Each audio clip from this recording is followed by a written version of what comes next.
news on Atlantic Television Network. First, the headlines. Labour Party candidate says poll is for auction sales. Organized Labour begins indefinite strike. Speaker Abbas assures commitment to yearnings of Nigerians. President Tinubu plans multi-billion-dollar funding from IDB. President Biden wants Al-Shifa Hospital protected in Gaza. Ibu's wife alleges daughter hijacked funds donated for ailments. Obasaki joins the Super Eagles invitation against Lesotho.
Thank you for staying with us on the Global News tonight. Here is a bulletin in governorship candidate of the Labour Party in the last Saturday gubernatorial election in Bayelsa State, Udensi Radri, has rejected the outcome of the just concluded election that returned the Governor Doyediri of the People's Democratic Party to office.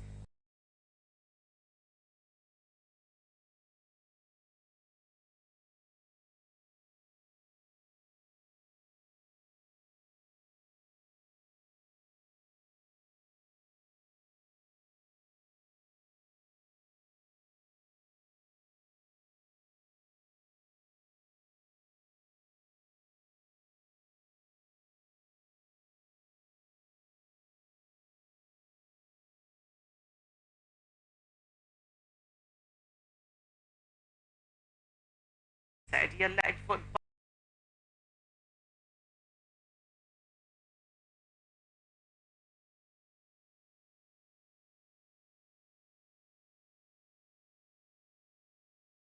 officers that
Akwa State Governor Pastor Umar Eno has approved the funding and establishment of 10 new dialysis centers in each of the 10 federal constituencies in the state. He also endorsed the immediate commencement of recruitment and training of professionals to meet the manpower needs of the dialysis centers.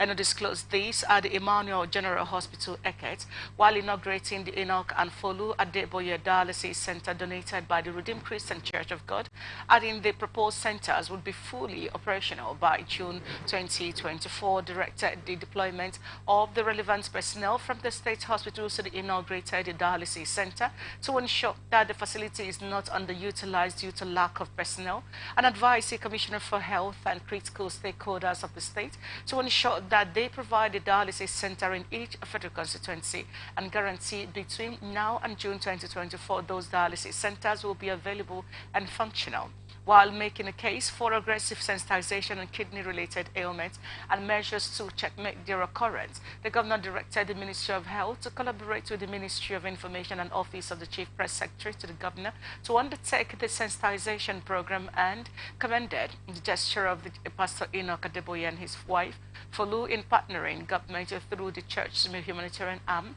His Love Foundation, to provide medical services to Akwa Ibom people, especially those helplessly plagued with ravaging kidney diseases. Governor Eno, who described the dialysis facility as a critical healthcare intervention, urged other religious and business organizations to emulate such a robust corporate social responsibility gesture to partner with the government in developing the state, adding that the huge investment speaks loudly to the fact that the government needs to partner with other layers of society to ensure advanced development across sectors of the economy.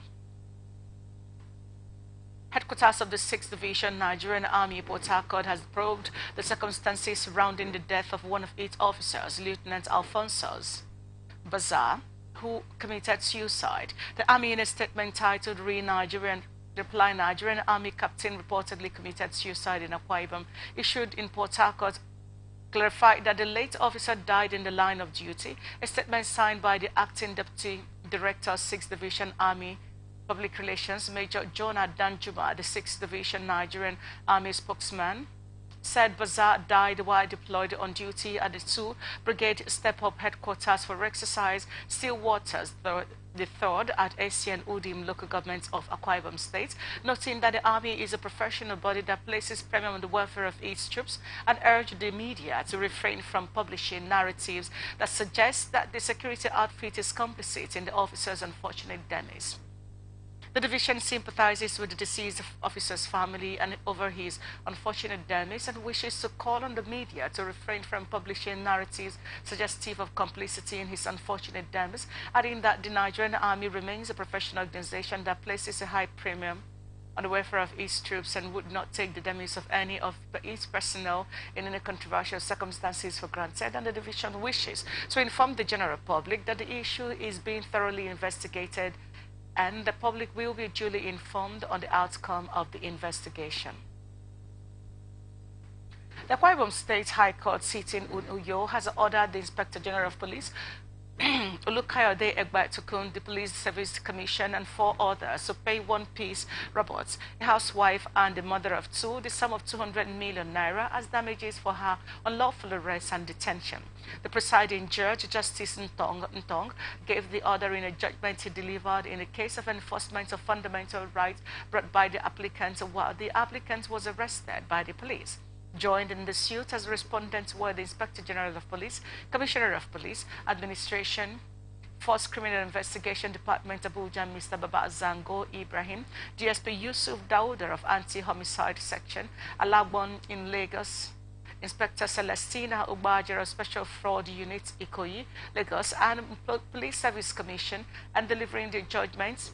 Justice Ntong said he has read in between lines of the record file and has not seen where the Inspector General of Police and other respondents filed any process to challenge the avowalment of the applicants. Justice Ntong said the evidence before the court showed that the police threw caution to the wind and became a law unto themselves, thereby abusing the 1999 Constitution, disrespecting the order of the court, and treating the name of God and office of the President and Commander-in-Chief of the Armed Forces of the Federal Republic of Nigeria with disdain.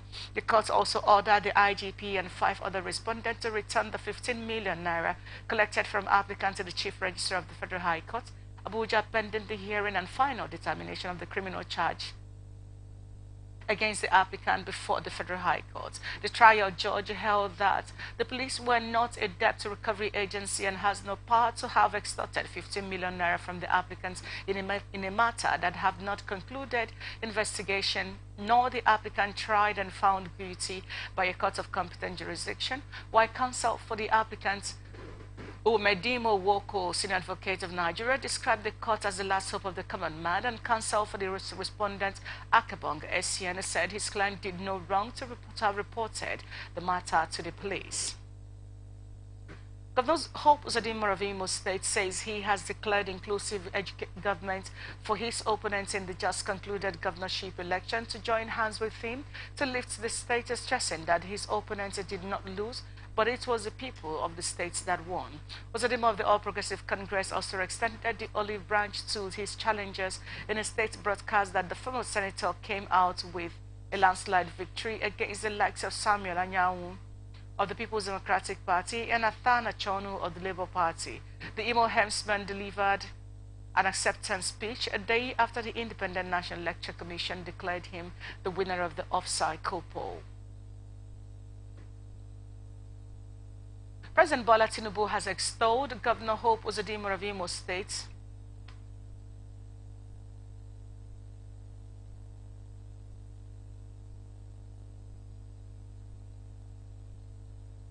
The coalition of political parties spokesperson and member representing Delta North and South Federal Constituency Kenga Michael Ugochinyere rejects outcome of the Imo State governorship election. Ugochinyere, in a press conference in Abuja on Monday, said the areas where the deductions was made due to overvoting and areas election never held or accreditation was never done, the PDP candidate scored the highest number of valid votes, and hence INEC ought to have declared Senator Samuel Anyanwu winner. While reacting to this, an Atlantic Television Network open conversation, a socio-political analyst, Chief Lovedale Okere, said it is important for political parties to ensure they prepare and surface with evidences collated to that effect at the tribunal for possible resolution. They have all these facts. If they have all these facts, the result has been announced already. Then they should gather these facts and proceed to tribunal. They should prepare their petition so that it will be looked at by the members of the tribunal who I'm sure may have been formed by now, so that we won't be having the issue of front and back, what this, that. Because if you say that INEC should do to save Imo State from multiple litigations, if INEC come around today, is it APC that does not have power to go to court? There will still be litigation. So now the result has been announced. Winner has emerged. Losers have also emerged.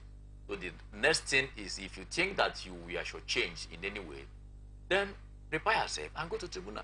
And that the person, Yaga or whatever that is also saying the election was not held, so and so place. Where are you everywhere? They have their observers. You should talk about the particular place where you were and say, this is what happened. He urged political gladiators not to be carried away by the desire for power against constitutional process and the need for selfless service and nationhood, and further expressed satisfaction for a seeming peaceful off-season election so far. The one thing that gladdens my heart is that if you look at the volatile nature of some of these areas where this election was conducted, you will be thinking that it was going to be war. But at the end of the day, yeah, there may be some pockets of troubles here and there, but I can say that we had almost 95% peace in these states, where lots of lies were not recorded as it used to be before. So that is the only thing that gladdens my heart, because no matter how good you do on everything and you lose one life, it has messed up all the process, you know. But if you're able to carry something, carry yourself, carry the process, and you minimize a casualty, at least I'll give you a pass mark. So for me, that election has come and gone. And as an individual, the outcome of this election is not far from what my thought has been. It's not at all, because I've looked at how the people have been voting. I've looked at how things are going now. I've looked at advantages that these political parties have, and I have. If Diri had lost this election to Siva, I would have been very surprised. If Hope Uzodinma has lost this election to any other candidate in Imo State, I would have also been surprised. Also, if PDP had won in Kogi State, I would say that was a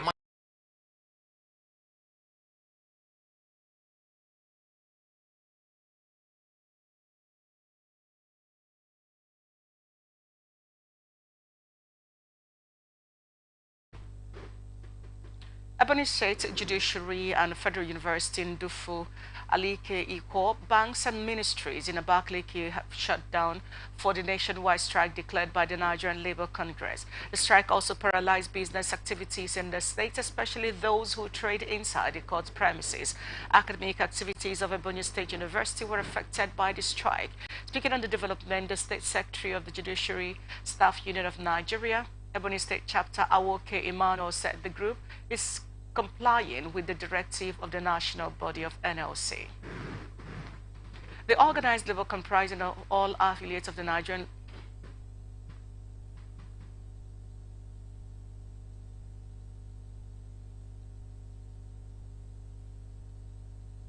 Labour Congress in Ekiti State joined the indefinite strike till further notice. The directive by the state chapter of NLC is contained in a statement jointly signed by the state chapter chairman, secretary Kolakbo Olatunde and Folusho Israel. A statement sequel to the recent development in Imo State said the brutalization and abduction of the national president of the Congress, Comrade Joe Ajero, by the aid of the Imo State government and the men of the security agencies, along with other comrades with whom in Imo State to protest the injustice meted out to workers and retirees alike. In spite of the directive of the leadership of the Nigerian Labour Congress and Trade Union Congress that all 8 affiliate members should proceed on indefinite strike from midnight of November 14, some banks in Abeokuta, Ogun State capital, failed to obey the strike operations. The Ogun State NLC chairman Hamid Ademola Benko, however, described the strike as very successful and encouraging, noting that many workers who had earlier gone to work have all returned home, adding that the strike is a national directive and was resolved unanimously that the strike must go on. The State Secretary of the Nigerian Union of Teachers, Samson Oyelere, said the union had received directive from national to join the strike.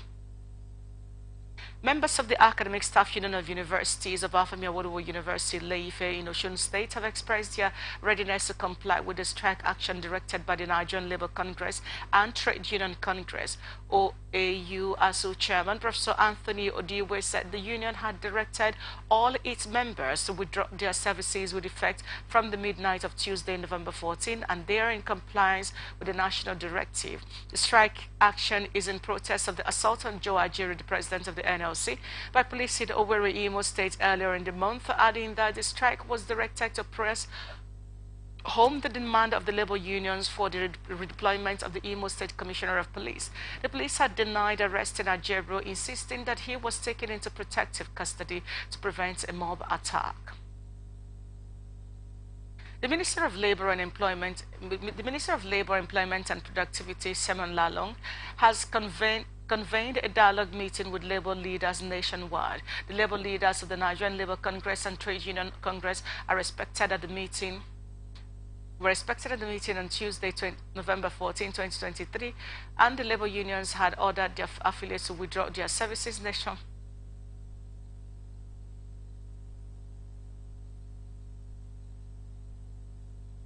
Congress of Nigerian University Academics says the members are not part of the ongoing nationwide strike declared by the Nigerian Labour Congress and the Trade Union Congress. According to a statement signed by the national president Niyi Sunmonu, the union said that it is not part of the strike because it was not consulted by the organizing bodies, the NLC and TUC, and urged the TUC to honor the CONWA submitted affiliation request, which has not been replied on the impending strike. This is coming after the labor unions on Monday ordered their affiliates to withdraw their services nationwide midnight Tuesday, November 14, 2023.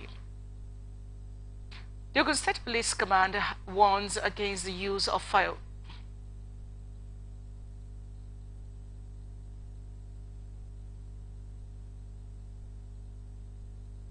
Court of Appeal sitting in Abuja has reserved judgment in the appeal filed by Titus Uba and the People's Democratic Party seeking to set aside the judgment of the tribunal which upheld the return of high.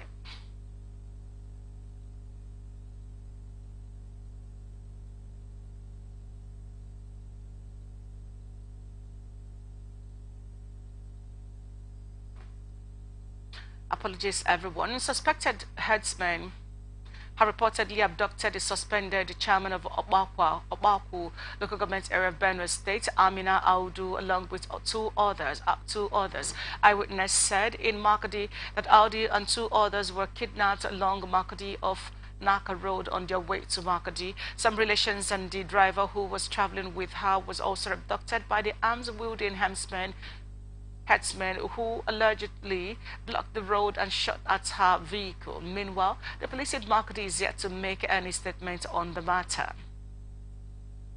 Governor Ahmed Ali of Sokoto State has directed civil servants appointed as local government secretaries to resign their political appointment.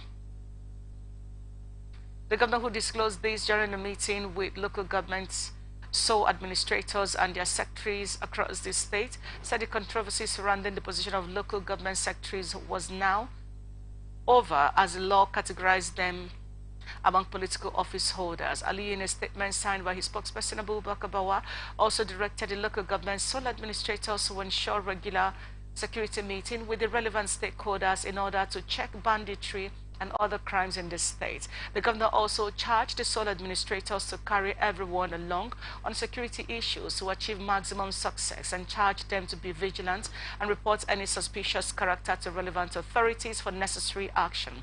Dr. Aliyu also stressed the need for effective surveillance and intelligence gathering in the rural areas as a means of tackling insecurity in the state, and further assured the readiness of his administration to fight banditry and other criminal activities in the state.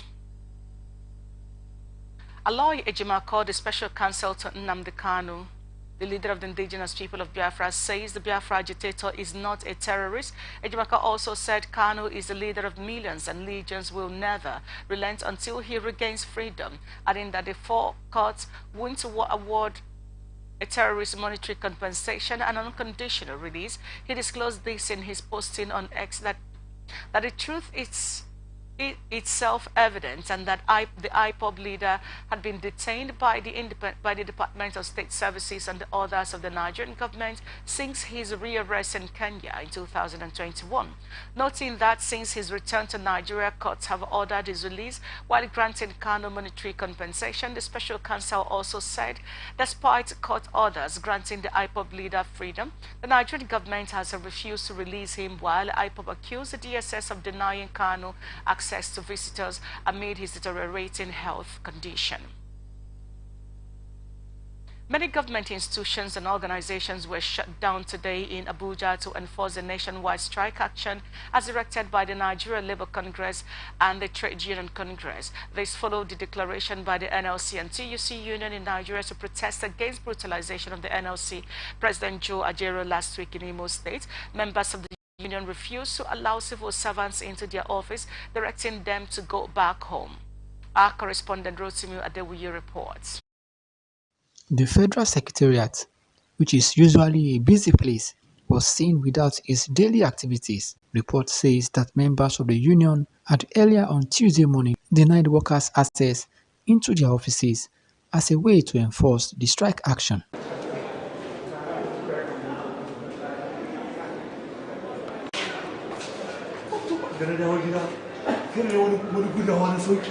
The strike action, according to the president of the NLC, Joe Ajaero, was in protest against the persistent and violation of the rights and privileges of workers in Imo State by the Imo State government. The president of the Trade Union Congress, Festus Osifo, in a statement on Monday, said the strike action will continue until government wake up to its responsibility. Speaking to Atlantic Global News, Mr. Daniel Oziki spoke on the current economic realities in Nigeria as one of the major agitation of the Union Congress. The food price have risen up, and the transportation, the cost of transportation is affecting us. So we cannot afford to even to eat twice in a day. Many Nigerians, even the workers, they are suffering. The price of fuel has gone up, so I don't know where will they going to bring down the price of fuel. Government, they need to do something. They need to do needful so that they should solve this problem of fuel subsidies. They need to bring the price of fuel down. People are suffering. This is the car park of the Federal Secretariat for government workers, usually filled up with cars of government workers.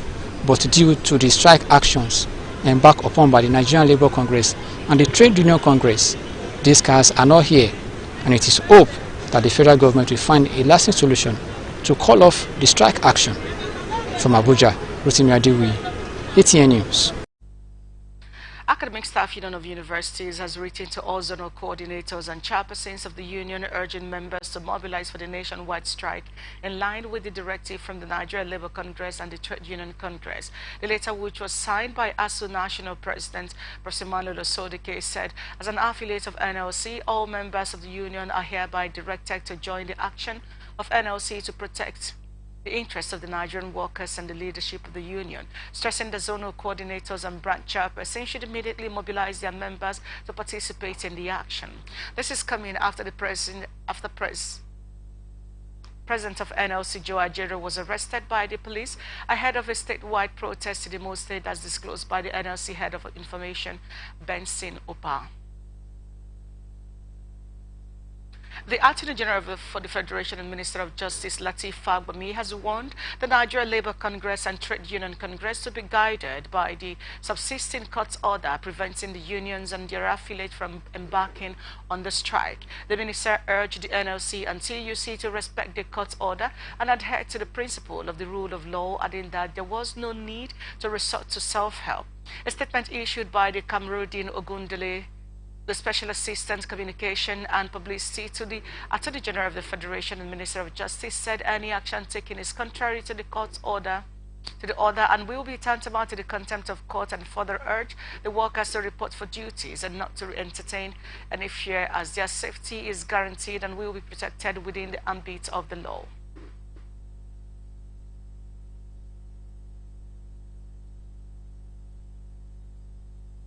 The Nigeria Labour Congress and Trade Union Congress of Nigeria counterpart directs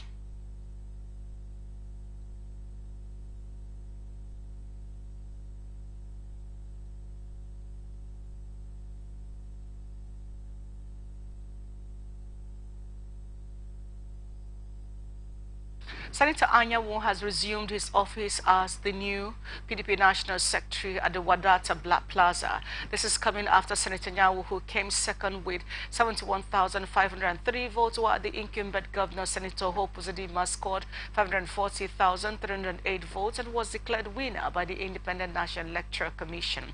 The PDP National Secretary has since rejected the results declared by the Electoral Commission, and it is not sure yet if he will be heading to the court to challenge the results.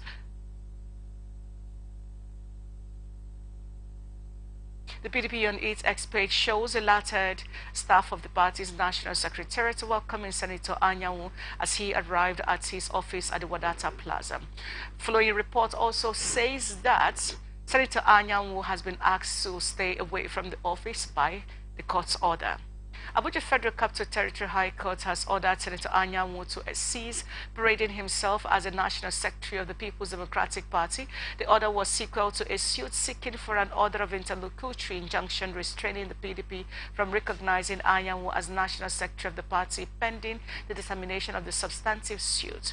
The suit has Douglas Wachuku as a complainant, while the PDP, Anyanwu, and the Independent National Electoral Commission were listed as a defendant. And after hearing a motion on notice from FS Jimba, counsel for the applicant, Justice M.M. Adamu, restrained Anyanwu from parading himself as the National Secretary of the PDP. Adamu also restrained the PDP and INEC from recognizing Anyanwu as a National Secretary pending the determination of the substantive suits. The matter was adjourned to the 24th of January 2024 for hearing of the substantive suit. This is coming after Anyanwu participated as a gubernatorial candidate of the PDP in just concluded election in Imo State, but lost the poll to the candidate of the ruling All Progressive Congress, Governor Hope Uzodinma, and he resumed his office as a national secretary at the party's national secretariat on Tuesday.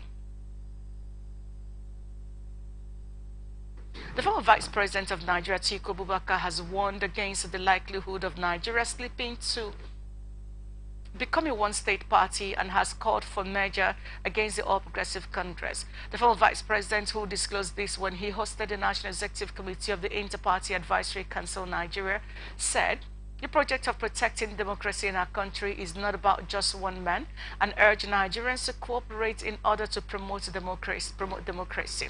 Atiku further tasked the leadership of IPAC, led by its national president Yabagi Sani, on the need for the opposition and political parties to come together and create a more formidable front that will salvage Nigeria's democracy from sliding into a one-party state.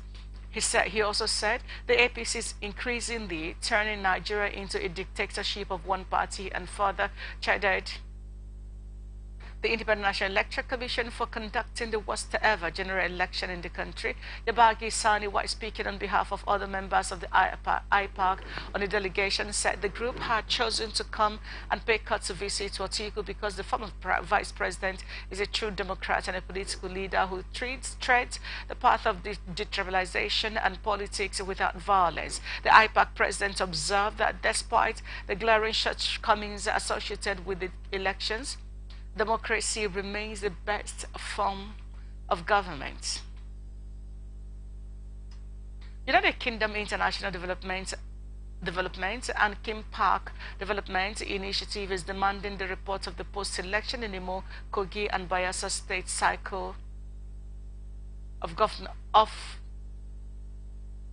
governorship elections, which focuses on the election results, management, votes, inducements, and the capital of parts and the conduct of party agents, security participation, the occurrence of murder and political violence. Kim Park Development Initiative's team leader Bukola Didoun said INEC officials were seen at the election polls with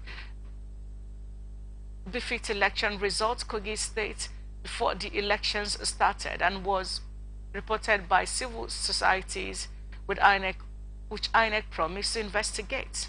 Management. KDI observed that INEC official came to polling units in Kogi State, precisely in Ogorimagongo local government, with pre-filled result sheet before election even started, which was duly escalated by civil society organization.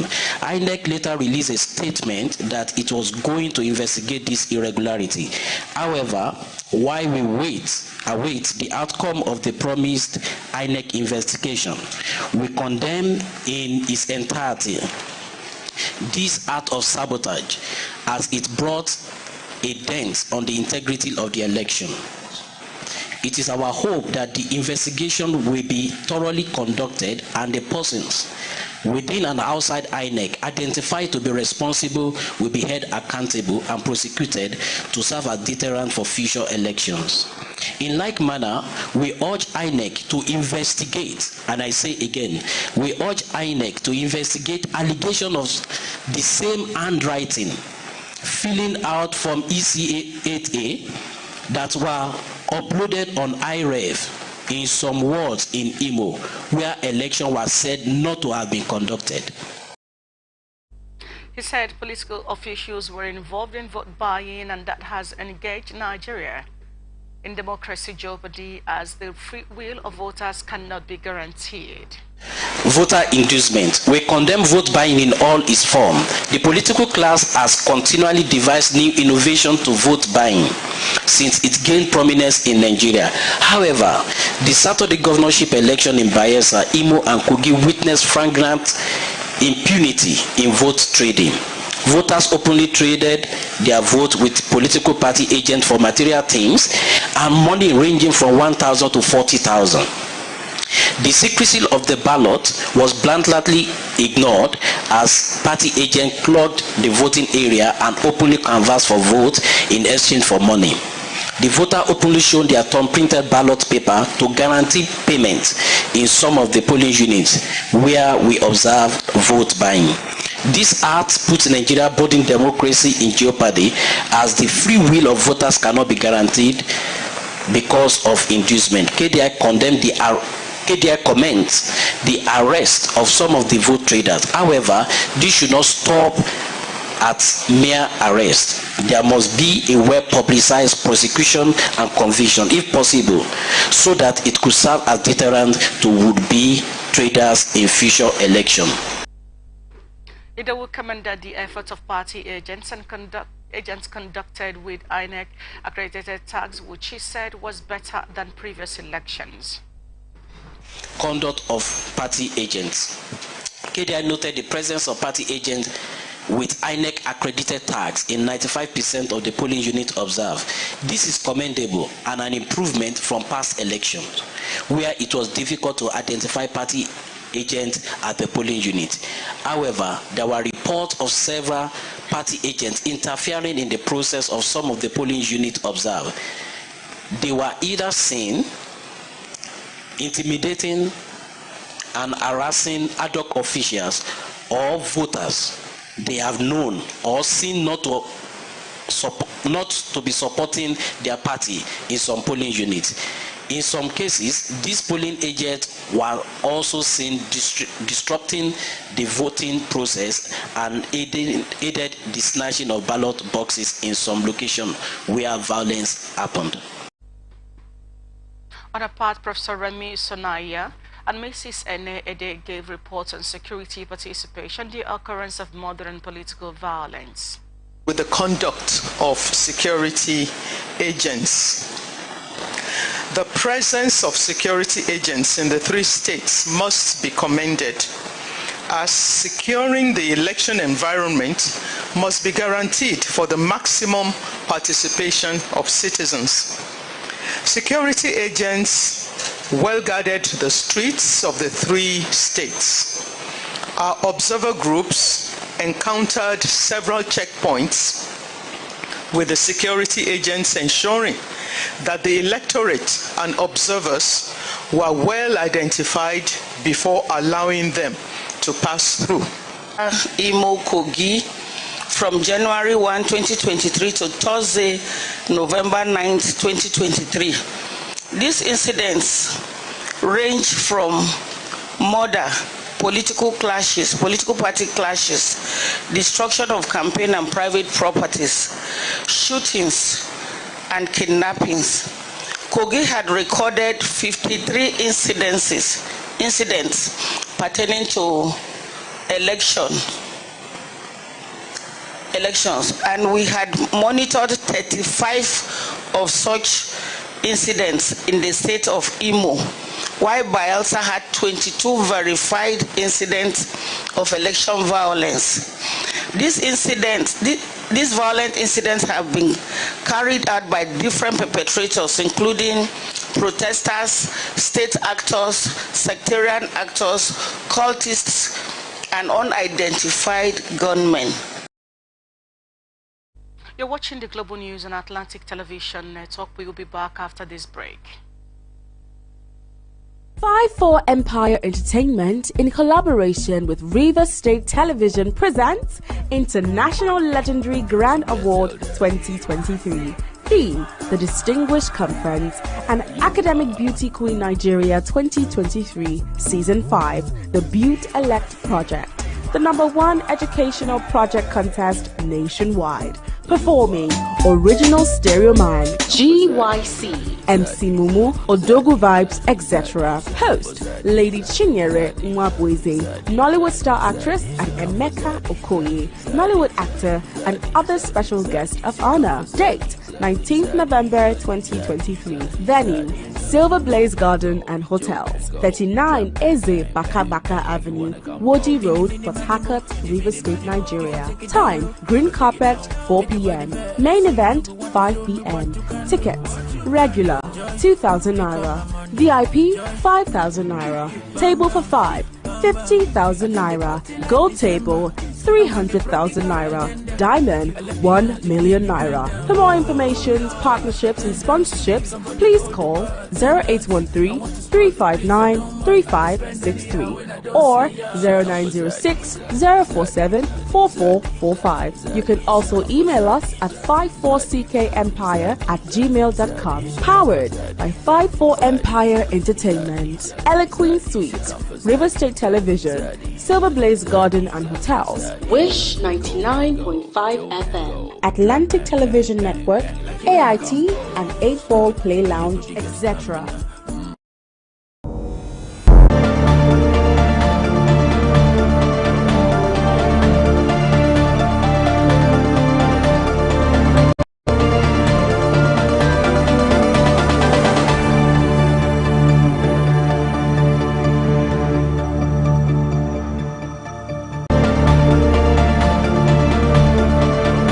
Thank you for staying with us. This is still the Global News and Atlantic Television Network. Now to the rest of our stories.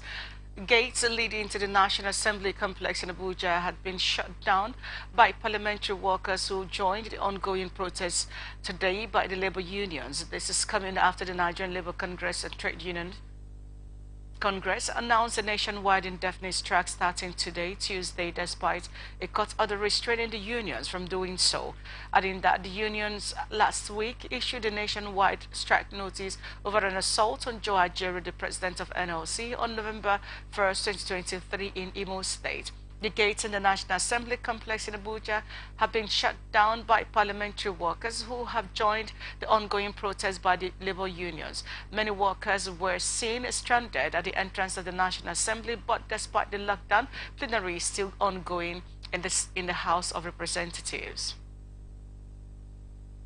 Speaker of the House of Representatives Tajuddin Abbas assured the commitment of the 10th House to work diligently towards meeting the yearnings of Nigerians. The Speaker, who disclosed this at the unveiling of legislative agenda of the 10th House of Representatives at a brief ceremony in Abuja, the nation's capital, said the legislative agenda of the 10th House tagged the People's House is premised on the notion that the fundamental role of lawmakers is the well-being of their various constituents. The lawmaker who represents Zaria Federal Constituency, Kaduna State, on the platform of the All Progressive Congress, stressed that though the challenges facing Nigerians are quite enormous, the task of the President Bola Tinubu-led administration to address the ills is real and workable, adding that the legislative agenda is designed to provide support for the 8 pillars of the renewed hope blueprint of the APC-led administration.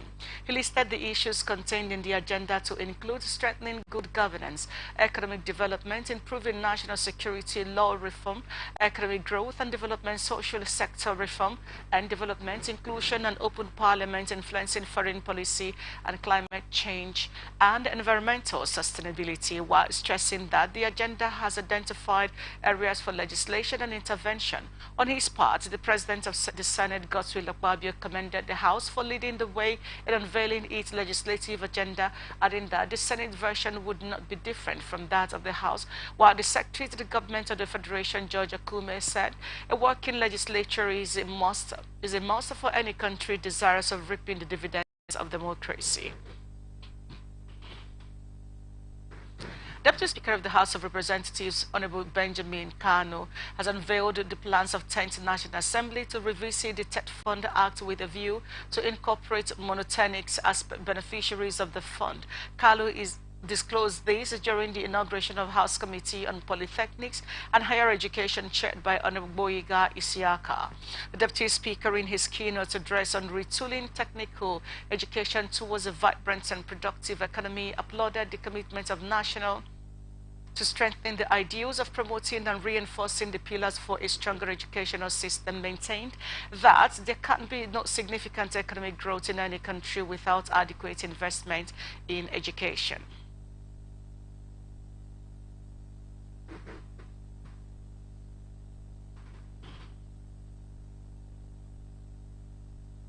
Senior Special Assistant to the President on Technical Education and Entrepreneurial Education, Mrs. Abiola Arogundade, in her address assured of the resolve of the present administration to create jobs for the unemployed youth across the country through productive skill acquisition. Mrs. Arogundade revealed that President Bola Tinubu's administration plans to establish a Nigeria Institute of Vocational Studies, upgrading the infrastructure of secondary and tertiary vocational systems, developing a national vocational teacher training curriculum, as well as initiating programs rebranding and restructuring polytechnics, as well as developing sectoral capacity development curriculum, among others. This committee carries out its oversight. Youthful bills and proposals that can retool the system will be presented for consideration. I want to assure all stakeholders present the National Assembly will work closely with the Federal Ministry of Education and all agencies and institutions associated to the development of the sector. Let me mention this. In terms of funding, we have been informed that the monotechnics also are not receiving funds from TED Fund. And a call has come to us time and time again to see how we revisit the law establishing the TED Fund, to see that it supports everything education in Nigeria. I want to assure you we are looking into that, so that every part of our educational system will be carried along in this support to be. It is important to assure the Honorable House Committee that its readiness for partnership is in tandem with the passion of Mr. President, who is committed to giving the important sector the attention it really deserves. And with your help and collaboration, I shall be at the forefront of ensuring that his objectives can sage down to our communities for the benefit of our people. Some of these programs we have lined up to ensure the realization of this mandate in both the short term and long term include establishing a Nigerian Institute for Vocational Studies, upgrading the infrastructure of secondary and tertiary vocational systems, developing a national vocational teacher training curriculum, as well as initiating programs, rebranding and restructuring polytechnics, as well as developing sectorial capacity development curriculums. She also called for enhanced funding of the standing committees for effective service delivery. In a related development, the chairman of the House Committee on Climate Change, Honorable Chris Wanta, assured that his committee will integrate climate change activities across all MDAs and organizational structures which form part of the nation's response to climate change adaptation and mitigation, as provided for the Climate Change Act 2021, the legal framework for the country to achieve its climate goals while attaining long-term socio-economic sustainability and resilience. Which is the legal framework for the country to achieve its climate goals while attaining long-term socio-economic sustainability and resilience. As legislators, there is need to enable solutions to the climate change challenges by legislating on matters relating to climate change mitigation and adaptation to ensure that our laws and policies are aligned with global best practices. In the course of our assignment, the committee is expected to engage with the executive, the private sector, the civil society, the media, the academia, and the international community to foster collaboration and partnership for effective climate change actions in Nigeria. Honorable Wanta said the National Assembly will enable solutions to the climate change challenges by legislating on matters relating to climate change, mitigation and adaptation to ensure that our laws and policies are aligned with global best practices. And here is the business news for tonight. Nigeria Labour Congress and Trade Union Congress has failed to shut down the country's aviation sector. The aviation unions refused to partake in the struggles led by the NLC and TUC to protest the brutalization of the NLC president, Comrade Joe Ajero, by some thugs in Were, Imo State 2 weeks ago. However, in view of the Lagos airport flight activities and other businesses within the airport and its environs went on peacefully, with other aviation workers carrying out their functions without distraction, while the National Union of Air Transport Employees, who used to be at the forefront of such protests, are presently in Benin for an election, while other unions include the Air Transport Service Senior Staff Association of Nigeria, the National Association of Aircraft Pilots and Engineers, and the Association of Nigerian Aviation Professionals, showed no commitment towards the national protest. The shutting of the protests in the sector may not be unconnected to the negative effects and the general condemnation that greeted the last protest, which paralyzed flight operations at the airports, and particularly at the Lagos, Abuja, and Owerri airports, and the protests which led to the total blockade of the entrances leading to the airports caused untold hardships for passengers, while airlines suffered unquantified losses as they were forced to cancel, delay, or reschedule their flight. The incessant targeting of the sector by the national bodies of the two unions has been condemned by the key players, including the Minister of Aviation and Aerospace Development, Mr. Festus Keyamo, who described the action of the unions as politically motivated. President Bola Tinubu is hunting for a multi-billion-dollar infrastructure finance facility from the Islamic Development Bank to fund a multi-sectoral portfolio of infrastructure projects at the federal and subnational levels in Nigeria.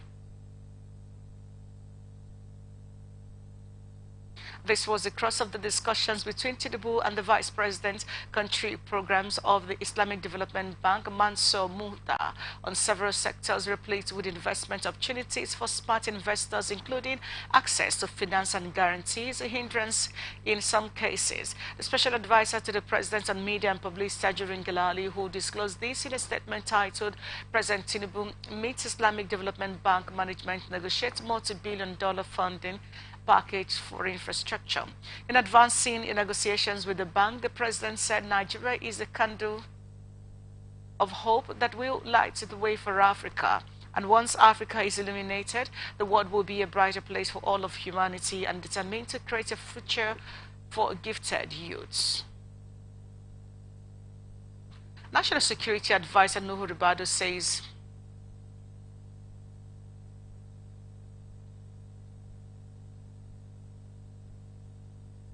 federal government has identified about $23 billion in investment opportunities in Nigeria for projects that are directly related to the country's energy transition plan. Minister of Power Adeboye Adelebu, who disclosed this in his remarks at the second German-Nigerian Symposium on Green Hydrogen, said the opportunities would not only provide electric power for economic development, but would result in significant net creation with up to 340,000 jobs by 2030.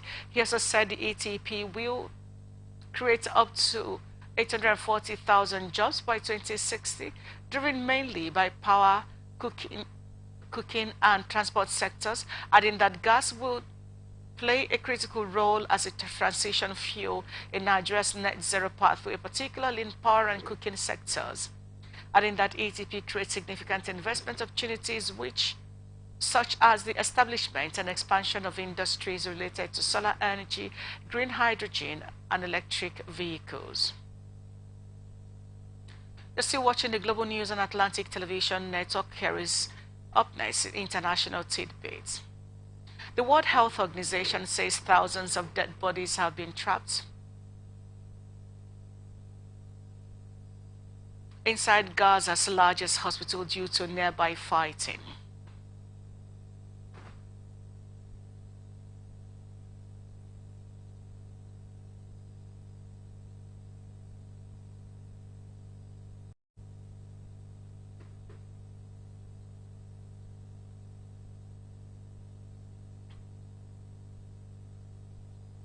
A United Kingdom-based Nigerian mother of 4-year-old boy and 2-year-old girl, identified as Joy Nsude, has been found dead in her house at Hartlepool after speaking with her husband and many other people on the phone. Nsude's death was disclosed by a member of the Nigerian community in the UK, Ibironke Khadija Quadri, in a post on Facebook, pointing out that the actual cause of her death had not been ascertained, and until her death, she was a student of international management at TCID University Middlesbrough. The police in the UK is yet to speak on the matter. And here is entertainment news for tonight. Stella Maris, the wife of alien actor John Okafor, popularly known as Mr. Ibu, has accused the actor's adopted daughter, Jasmine, of hijacking the funds donated for his surgery. This is coming after Mr. Ibu had in October took to the internet to seek public assistance as he battles an undisclosed ailment, and despite undergoing 7 surgeries, one of his legs was amputated recently. However, in a post on her Instagram page, Mr. Ibu's wife, Stella Maris, alleged that Jasmine had been secretly controlling the bank accounts meant for the donations, and she addressed claims by Jasmine that she received 1 million naira to spend on herself, stressing that how she manipulated her way and took control of the account is a story for another day. Here now is the sports news, ATN Sports News for tonight. Former Super Eagles captain Michael John Obis says he was robbed of the CAF African Player of the Year award in 2013. Obi, who is one of the former Chelsea midfield, noted that he won more than Torre during the year in review and also played a pivotal role as the Blues won the UEFA Europa League. He was also a key part of the Nigerian squad that won the Africa Cup of Nations, adding that Mikel Obi is the only finish behind the Torre in the CAF Player of the Year voting. Bendel Insurance goalkeeper Amas Obasage says he is confident with his maiden call up to the Super Eagles for the 2026 FIFA World Cup qualifiers against Lesotho and Zimbabwe. According to the lineup, Obasage will replace Udinese goalkeeper Maduka Okoye, who pulled out of the qualifiers on Monday, while the Benin Arsenal's showstopper said it is a great privilege to earn an invitation to the Super Eagles. This is coming after it was attributed that Obasage played a pivotal role in Bendel Insurance 2023 Federation Cup triumph and also helped the Monday Odige side qualify for the preliminary rounds of the CAF Confederation Cup. Meanwhile, Nigeria is scheduled to face Lesotho on November 16 at the Godswill Akpabio International Stadium, Uyo, before traveling to face Zimbabwe on November 19. And that's the global news for tonight. But before we go, here is another look at the major stories. Labour Party candidate says poll is for auction sales. Organized labor begins indefinite strike. Speaker Abbas assures a commitment to yearnings of Nigerians. President Tinubu plans multi-billion-dollar funding from IDB. President Biden wants Al-Shifa Hospital protected in Gaza. Ibu's wife alleges daughter hijacked funds donated for ailment. Obasage joins Super Eagles' invitation against Lesotho. I'm Vivian Douglas. Thank you for watching. You can follow us on our social media platforms. On X, we're Atlantic TV Net. On Instagram and TikTok, we're Atlantic TV Network 1. On Facebook and YouTube, we're Atlantic Television Network. Do remember that peace and unity remains the pathway to progress. Good night.